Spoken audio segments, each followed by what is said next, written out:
views and opinions expressed in this podcast are solely those of the individuals participating in the show. All persons described or mentioned in the podcast should be considered innocent until proven guilty in a court of law. This podcast contains subject matter such as violence and graphic descriptions along with adult language, which may not be suitable for all audiences. Listener discretion is advised.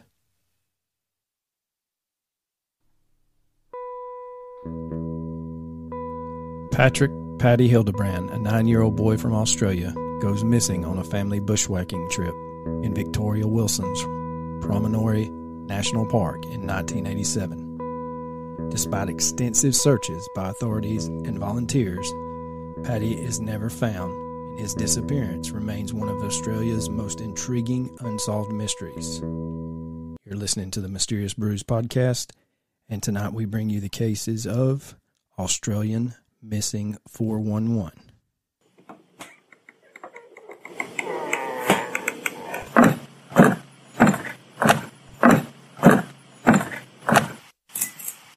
What was it like having Paddy as a brother? Well, again, I just kind of didn't know any different. There was one time he pointed at the television when it was just on static and actually said that was what it was like inside his head. Like any brothers, they had their ups and downs, but Paddy's bursts of anger carried more weight than the average Joe. You could be playing with him and laughing along 1 minute, and then the next minute he could just pick up an axe and swing it at you, which is what he did to me once. But what Joe has rarely spoken publicly about is how his little brother Paddy disappeared from his life and how a typical family bushwalk turned into one of the biggest searches in Victorian history. We're just all walking along as a group, sort of spread out along the track. And Paddy just... Welcome to a deep, dark, dank, moist basement somewhere in the bowels of Georgia. Well, as you can tell from the opening, I am flying solo. Coach is having to train the trainers when it comes to dealing with behavior disorder kids. So he is away on fun business. I'll get him to explain how fun it really is when he gets back. But tonight, we want to welcome some of our new patrons. A Laura Dana at the $3 sticker tier, and Amy Mazzell also at the $3 sticker tier. Thank you, ladies, for your hard-earned cash and support.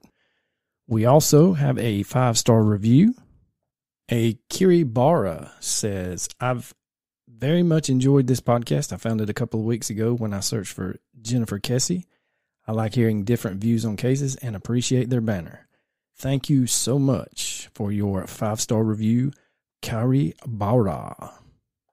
Before we get into the cases tonight, we want to remind people of the Missing 411 profile. Remember, canines usually cannot find a scent, no tracks from the point the person is last seen or found. There is a drastic change in the weather.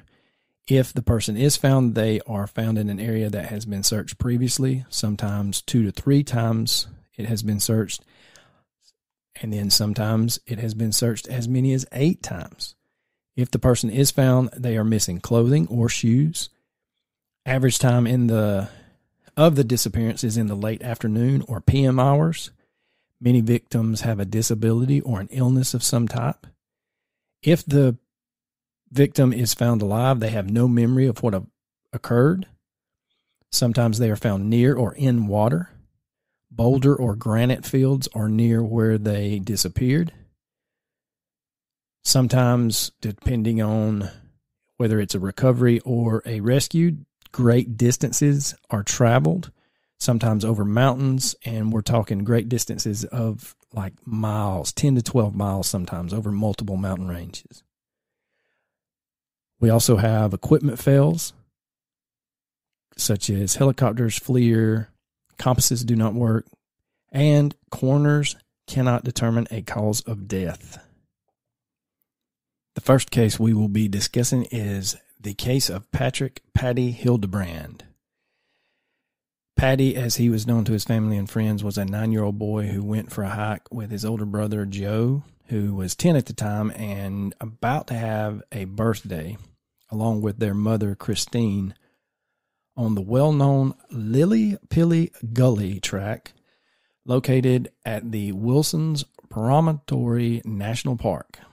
Known to locals as the Prom or Wilson's Prom, the Australian National Park is located in the Gippsland region of Victoria, roughly 157 kilometers southeast of Melbourne.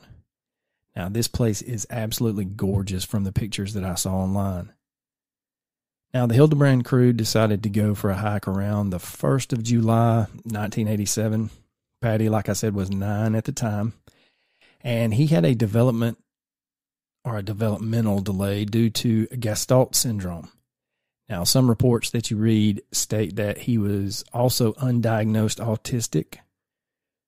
What we know for sure is that Gestalt syndrome is a type of childhood epilepsy that is pretty severe. It can cause multiple types of seizures, some leading to permanent brain damage. Having been diagnosed between the age of 3 and 5, Patty was doing about as well as a child could at his age with that diagnosis. Now, the trail that the Hildebrands were on was a moderate level hiking trail, roughly 4 kilometers long. It starts from the Telegraph Saddle Car Park and meanders through the park's rainforest. The track is well marked and well maintained. It is not uncommon to see avid hikers, young children with their families, or trail runners on this particular trail. Now, Patty was described as an adventurous and energetic boy that loved to bushwalk. And about 10 minutes into the hike, everything's going well. Patty's walking with his mom and his brother, and according to his brother Joe, who is a journalist and news anchor for Channel 10 in Australia now, quote, "He just decided to run ahead of us. Patty just rounded a bend and we never saw him again," end quote. Now, as Joe and his mom, Christine, make it to the bend, expecting to see Patty in his bright yellow hat, they see nothing. They begin to yell for Patty, no response. They begin to search the immediate area, but again, come up with nothing. Christine is calling and calling. She starts to run around, yelling for Patty, looking for Patty, and panic sets in. She gathers Joe, heads back to the car park, thinking maybe slim chance here, but maybe Patty is at the car. Nope. No such luck. Her and Joe hop in the car and they race to the ranger station for help. Now, to say that the ensuing search for Patty was large is an understatement. This still remains as one of the top missing persons searches in Australian history. Now, a massive search ensues. Hundreds of volunteers, the state emergency service, police, and even Aboriginal trackers are brought in to help look for Patty. The first day's search ended with the weather changing and darkness making it very difficult to continue to search. But the next morning, they begin again, and the search continues for days and weeks. Despite the massive search, no trace of Patty is found. Within the first days of the search, what is found is his bright yellow rain hat that he adored. And Christine would tell the local newspapers that there is no possible way that Patty would have dropped that hat and not gone back to pick it up. It was his prized possession. The next thing that is found is what searchers called a bed of ferns. So it looks like ferns were gathered and someone laid down on them. Searchers are lifted into helicopters. Those helicopters are then flown around the bush looking for Patty, any indication of anyone in the bush. And by the 5th day, the entire area had been trampled. It had been marched across by people for days over and over again. So basically, no stone was left unturned. One of the search and rescue personnel, a man named Shane Cunningham, stated that, quote, "He must be there. We searched so hard and for so long. People put so much effort into it. We were loaded into helicopters, winched down on top of the ridge, marched down, and then winched back up into the helicopters to do it all over again. The vegetation was incredibly thick, but by the 5th day, the entire area was completely trampled. We didn't know what more we could do." End quote.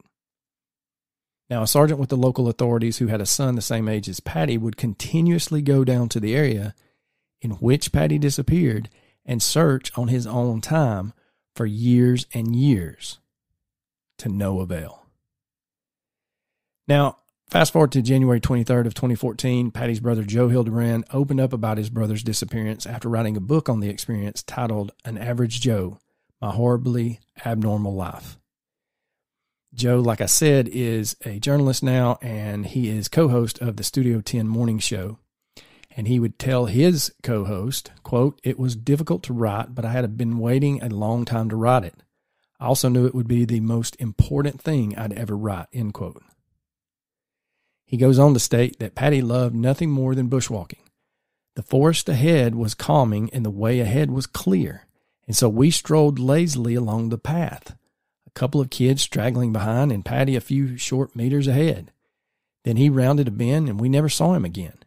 In a single tick of the clock, we were all broken. Our whole lives became instantly forlorn, end quote. Joe also speaks in the Studio 10 expose about how he was left crying uncontrollably when his father casually explained that he was leaving the family while Joe was playing with his Legos. Now, this was before Patty's disappearance. And his mother would tell the Women's Weekly, quote, "It was a surgical cut for Joe, and consequently he has barely spoken to his father in the 30 years since," end quote. The official explanation is that Patty got lost and died in the wilderness, but the family and authorities have never found a body.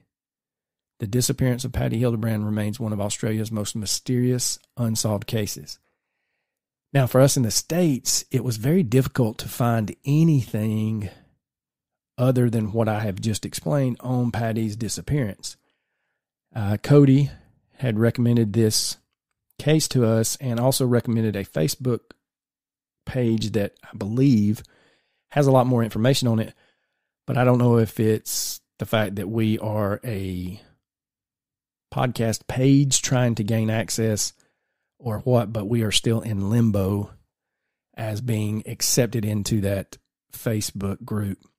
If and when we get into that group, if there is more information on Patty's disappearance, there's more information that we can shed light on, we will definitely come back and revisit his case. Now, the next young man or case that we are looking at is the case of David Iredale. Now, David was a 17-year-old boy who went missing on December 10th, 2006 on a mountain called Mount Solitary. Now, I've heard it called Solitary, I've heard it called Solitaire, but we are going to go with Solitary. Now, this is in the Blue Mountains National Park in Western Australia. He is the son of Mr. and Mrs. Iredale. I know that's a shocker, but Mr. Iredale is a dentist, and David was a student at the Sydney Grammar School. Now, a grammar school in Australia means through high school, not what it means here in the States. So David and his friends, while at school, had heard about a special kind of award that was going through the school. It was called the Duke of Edinburgh Award. And one of the organizers was from the school. So David and his friends did a bunch of research, and they were kind of go-getter types and smart, very well educated, and decided, you know what, let's go get this award, and this could possibly help us get into college. So David and his friends, Philip and Costas, come up with a plan to win the award. The boys go out and get some maps of the area around a mountain called Mount Solitary. Now, like I said, it's in the Blue Mountain National Park of Australia, but it's a pretty flat mountain that is covered in eucalyptus trees. Now, one of the trails descends straight down to the Katoomba River. In the States, this Mount Solitary would probably be considered a small mountain, if not a hill, because it's just over 3,000 feet in elevation, officially sitting at 3,120 feet, according to Wikipedia. Now, local Aboriginal tribes of the Gundungurra and the Darug called the mountain Mount Corawal. It is the only mountain in the Jameson Valley. And Mount Solitary is about 62 miles west of Sydney and just about 2 kilometers south of the town of Katoomba. So the boys are thinking, this is great, we can climb this mountain, shouldn't take us very long, and it won't be very difficult. Come back down, get our award, easy peasy lemon squeezy. Now, there are very well-defined trails on Mount Solitary, and it is a very popular place to hike. So David, Philip, and Costas either unknowingly got a more advanced map or chose a more advanced map to make their own path. That part's not very clear. What is certain is they plotted their path and spoke with one of their teachers about their hike. The teacher tells the boys that he will get them a GPS unit to take with them, but something happens and the teacher never gets around to getting it to them, or the boys never go by and pick it up. Now, we all know that Australia is like the murder continent when it comes to Mother Nature. Like 10 of the top 15 deadliest snakes all live in Australia. Also, they have other creatures that are just as deadly, like spiders and centipedes. So the smart play would be to stick to the trails, make sure that you can see where you step. Now, whether this was boys being boys or if this was just parental ignorance, and I mean ignorance as in the true definition of just not knowing, the boys planned this trip to get this award, and David's parents are under the assumption that someone from the school will be with them, and they would not be alone without adult supervision. Like I said, this is either the boys going, yeah, somebody from the school is going to be with us, or it's just the parents assumed, hey, this award's coming from the school, therefore there's going to be somebody there from the school with them. So that we are clear, the boys do have a map, but do not have a GPS or a personal locator beacon. So the boys make it to the mountain and decide to camp for the first night. Problem is, they don't ration their water. And by the end of that first day, all of their water is gone by the time they get to their campsite. They knew they had not packed enough water, but probably underestimated the amount they would need and the duration of the hike. So the boys get up the next morning and head off to summiting Mount Solitary. Philip and Costas would say that David was much faster at the hike than they were. All of the boys were relatively in the same shape, so this would lead you to believe that either David was just like, you know what, fuck it, I'm getting this over with, I'm out of water, or he just walked or hiked at a much faster pace than the other two. Now, the two boys can see David ahead of them on the trail moving quicker than they are, and eventually they lose sight of him. And this occurs between 11:30 and 11:45 a.m. on December the 10th. Now, Philip and Costas make it to the summit, but they still haven't seen David. But they know that David beat them to the summit because he had written his name in the summit ledger. Now, sometimes these ledgers can just be a notepad in what is best described as an ammo can or a bear-proof box. But whatever it is at Mount Solitary, they go to write their names on it and see that David had signed it and wrote inside the book, quote, got to the top of the mountain, haven't had H2O for a whole day, but river upcoming, enjoy the view, end quote. So just like we described earlier about how Mount Solitary is located, you can look down from the summit and you can see the Katoomba River or the Katoomba River from the summit. So we know he was headed to the river for water, and we know that Philip and Costas were close to him. So not long after he summits, David calls his home on a cell phone that he had. He calls his brother because his brother had a birthday that day and he wanted to wish him a happy birthday. They exchange pleasantries, how's things going, yada, yada, yada. At some point, David's mom gets on the phone. Mom asks, how's it going? David tells her it's going great. He's upbeat. He's happy. He's in a good mood, according to Mom. Now, she would state later that he didn't sound like he was in any sort of distress. Now, law enforcement asked her later if he was stressed in any way, would he tell her? And she says yes. He is not the sort of person that would say or would keep something to himself. If something was going on, he would say something. So the phone call is approximated to have taken place sometime around 11:50 a.m. or a little bit after. Now remember, Philip and Costas lose sight of him around 11:30, 11:45. So we're talking mere minutes here. So at some point after the phone call home, something happens that cannot be explained. So keep in mind, we have a clear trail, and hikers from the summit can see the river below. Now, Wikipedia has the river between 3 and 4 kilometers from the summit. But at 11:59 a.m. on December the 10th, 2006, David calls Australia's emergency services. The operator starts asking him, what's the address where you are located? He's like, look, lady, I'm not at an address. I'm on the side of Mount Solitary in the Blue Mountain National Park. She says, no, I need your address. So this goes on for a couple of exchanges, and she's not listening to what he had just told her. He repeats that he's not at an address. He's on the side of the mountain, back and forth, back and forth. So at some point, the call gets disconnected. Undeterred, David calls back. Not once, not twice, not even 3 times. He calls back 5 separate times. There are calls into emergency services at 12:06, 12:08, and 12:15. During one of the calls, the operator asks if he needs an ambulance, to which David replies yes. Remember, roughly 20 minutes earlier, he was talking to his mom, and everything is fine. He never said he was injured.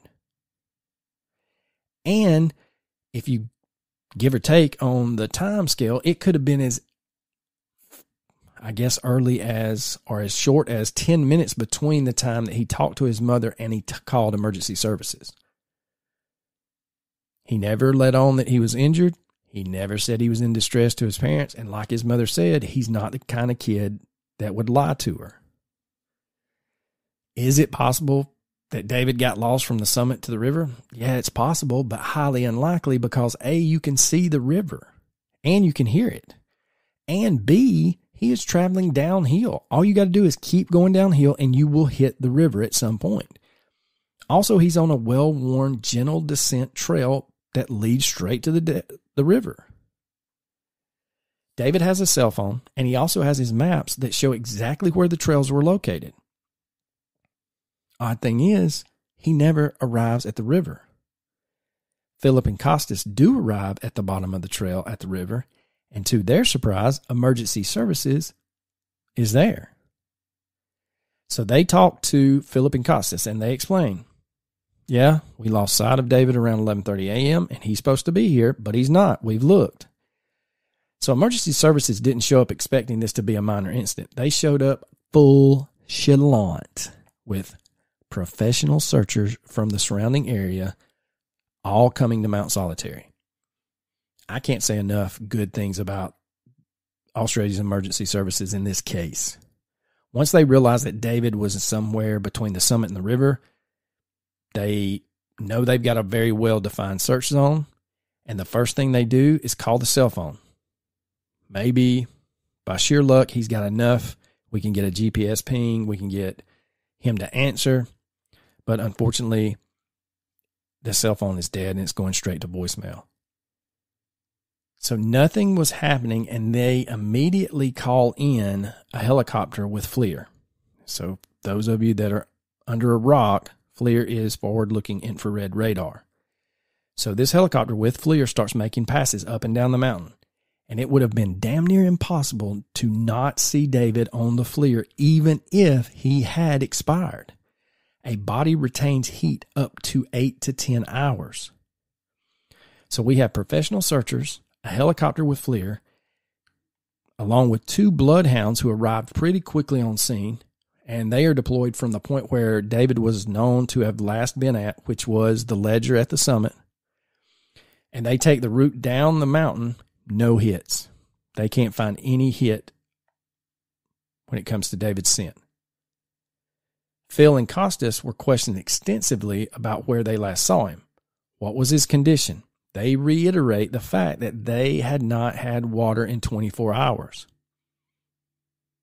It was extremely hot on the mountain that day. Some reports have it as high as 32 degrees Celsius or 89.6 degrees Fahrenheit. If you do the exact calculation, or 90 would be more like it. Authorities know that something took place because David had used his cell phone to call for help. This story immediately hits the press, and to Search and Rescue's credit, they dotted every I and crossed every T.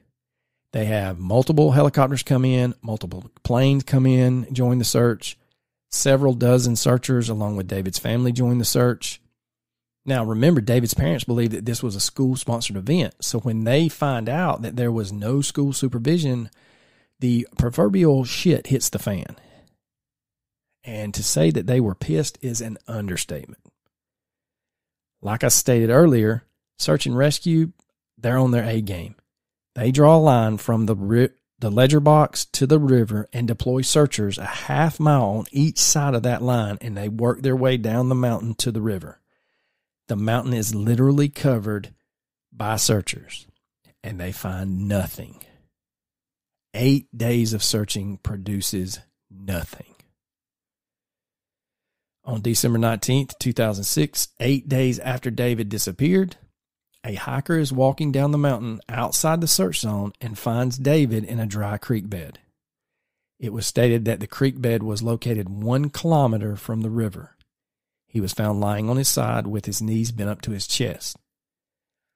A helicopter is sent in to retrieve the body, and it was stated he was in a highly decomposed state.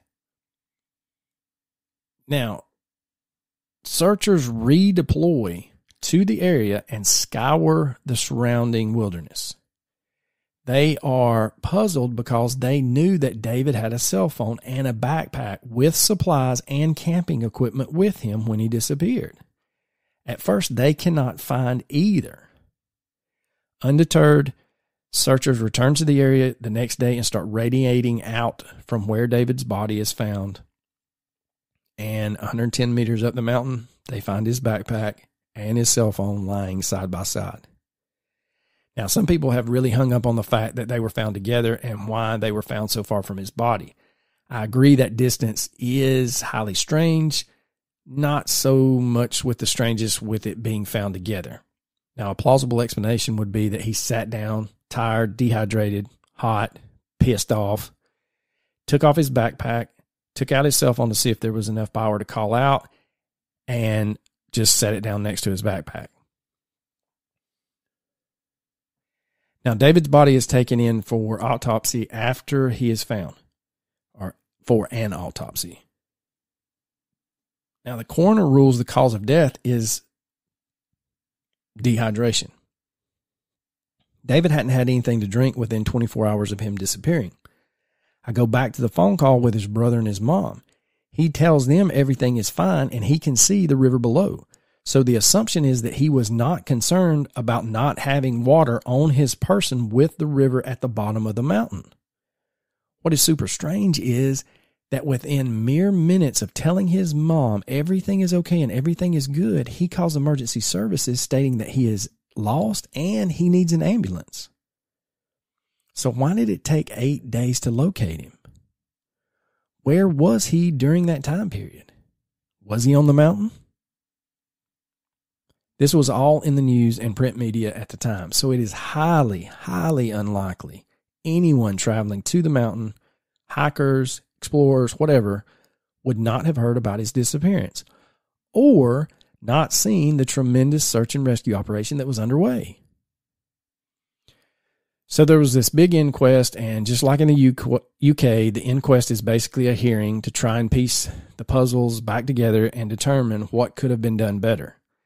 The emergency dispatcher took some public shaming for how she handled the situation, and rightly so. David's parents levied some pretty big accusations against the school for not providing supervision. What was not brought up in the inquest was why was David not found for 8 days? The press, they're asking that question repeatedly to no avail. What was not talked about at the inquest or in the press was what could have happened in that short time span between speaking to his mom and calling emergency services. There have been a lot of people tell David Pilatus that they have been hiking an area that they routinely hike on a weekly, monthly basis, or they're out walking through their own property and they go over a ridge or they go between two trees and all of a sudden they don't know where they're at. Like it does not look like it should, or it is like they walk through a portal. Is this what happened to David? I mean, he is walking down a well-worn and marked trail. He can see and hear the river as he starts his descent. You just keep walking down. You have got to hit the water. Is that what triggered the call to emergency services? That he couldn't hear the river anymore? That he no longer sees the river? Did he find himself in a place that was so unfamiliar, and the veil between where he's at currently and where he was so thin that it allowed him to get his phone calls out? Who knows? He was dehydrated because we know the boys ran out of water the day before. But the state of decomposition led the coroner to surmise that David died the day he went missing. How is that possible? 32 degrees Celsius is warm, but the human body can go 3 days without water. How can you pass away from dehydration that quickly, that close to a flowing river? I understand, you've got disillusion, you start seeing things that are not there, tunnel vision, you can't hear well. Remember, his body was less than a kilometer from the river. Pretty interesting, if you ask me. So if we look at the missing 411 checklist that I discussed earlier, he is found in a location that had previously been searched for 8 or 9 days.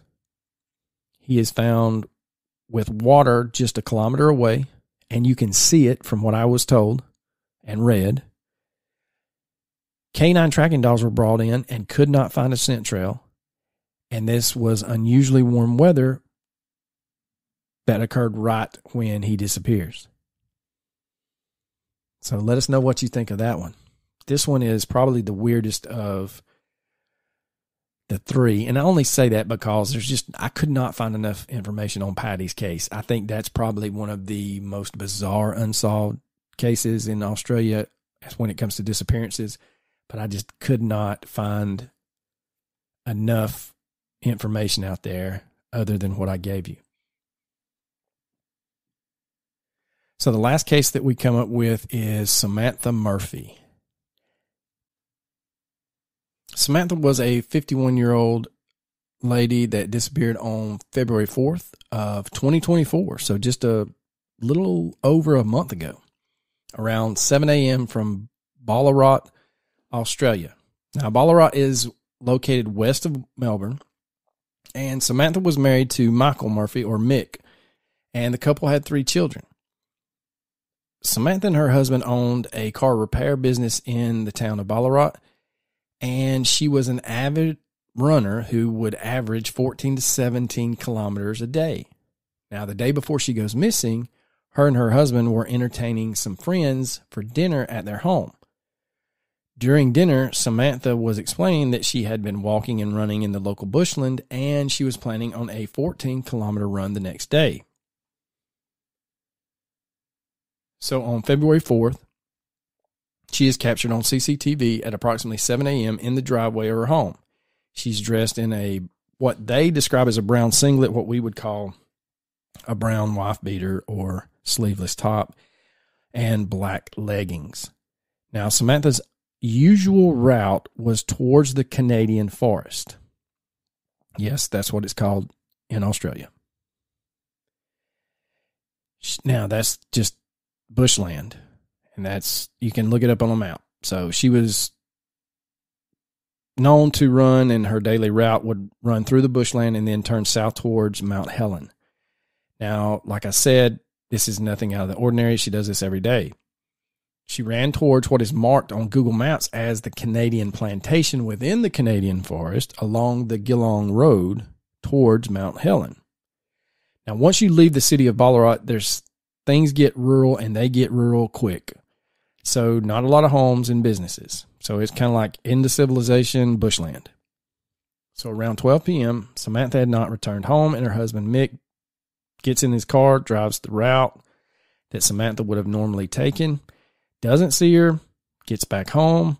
When she's not home waiting on him, he doesn't mess around. He calls police to report her missing.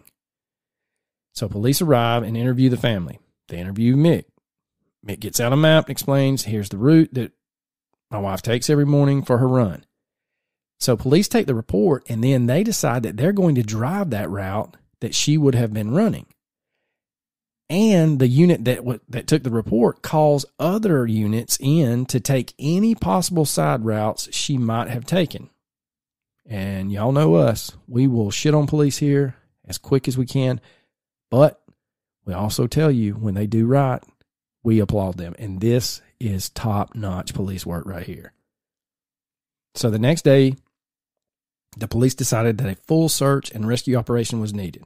Search and rescue teams arrive. They bring K-9 units in. They bring in a mounted search team. For those of you born under a rock, that means they're searching on top of horses. They're on horseback. Everyone heads into the bush just in case she decided to go off the trail. A plane is brought in to search using FLIR, hoping to get a heat signature. The weather was warm, and the next day it was forecasted to be even hotter. Now, since Samantha had begun her run at her house, police decide to walk the route she would have taken out of town. Their hope is to knock on doors and ask if anyone has seen her. They might possibly get lucky, have her show up on somebody else's CCTV, maybe catch a break. Someone saw something that would lead them to Samantha's whereabouts. They do catch a break and find some CCTV footage of what appeared to be a runner heading in the direction that Samantha would have been traveling. Authorities run with this lead, and they are using it to establish a time frame, and all of a sudden they get a phone call. And it's another lady, and she explains that that's not Samantha that they're showing on the news, that's her. So police are back to square one. So at the far south end of the map that Mick shows the authorities was called Buninyong. This was the last place authorities were able to ping Samantha's phone. Now, her friends and family stated that her disappearance was not something she would have done willfully. That is to say that her just literally running away was completely out of character. The police were getting frustrated and became highly suspicious of the whole scenario because there was no evidence of anything. Authorities state that they would have expected to find ripped clothing, signs of a struggle, blood, etc. if she was a victim of an animal attack. But there was none of that found anywhere along the route. Now, authorities were concerned that possibly Samantha had been the victim of someone seeing her on a run every morning and took advantage of the fact that she was predictable. When you do routine things, you open yourself up for violence and bad things to happen. I'm not going to say the next thing because that will give away the ending. On February 11th, 2023, almost exactly a year prior to Samantha disappearing, there was a Senate candidate named Sissy Austin. Miss Austin was also a runner, and she was running in the same general area where Samantha was headed and was running along a trail. She never saw who hit her, but somebody hit her over the head and knocked her out. She doesn't know how long she was out, but when she did wake up, she was able to get back to her car and call police. Thankfully, she was not assaulted, and besides being knocked out, suffering a slight concussion, she was okay.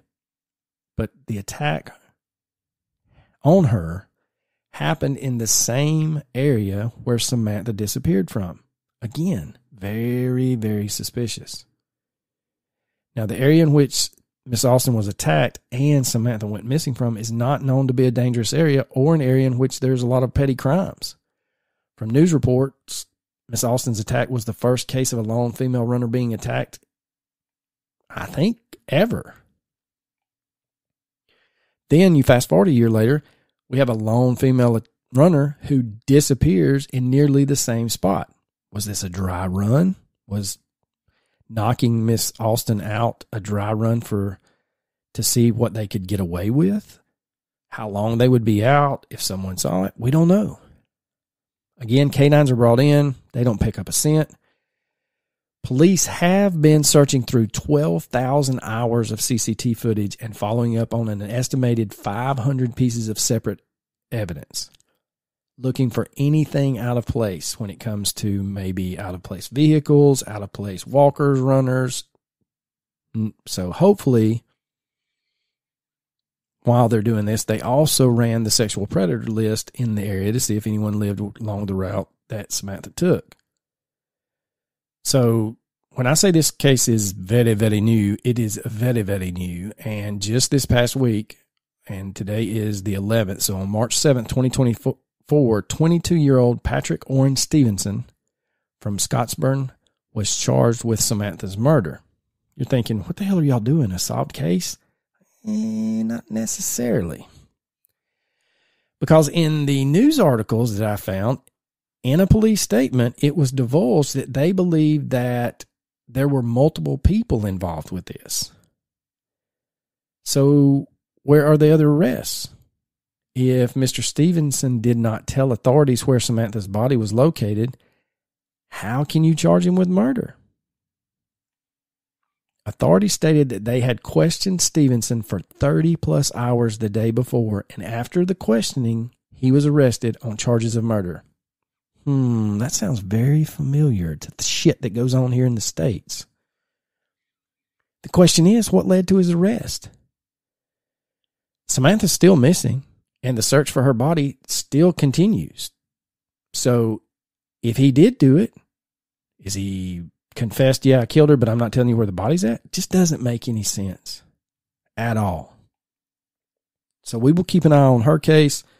Like I said, we will definitely keep trying to get into that Facebook group page and maybe get some more information on Patty's case. But let us know what you think, especially if you are from Australia. Cody, I'm sure you will let us know on Samantha's case, what's going on. Keep us up to date on that. And then David Iredale's case, that is a strange, strange case. That is probably the one in the three that I feel like, just on what we were able to find, is a true missing 411 type case. I think Patty's is too, but like I said over and over again, I just don't have enough information to explain or to go into a lot of detail. But as always, we want to thank you for for tuning in every week. Thank you to our patrons. Thank you to everyone that's left us a 5-star review. This is where we usually do reviews, and so I think I screwed this up last time, but I'm going to recommend, let me make sure that I say it correctly.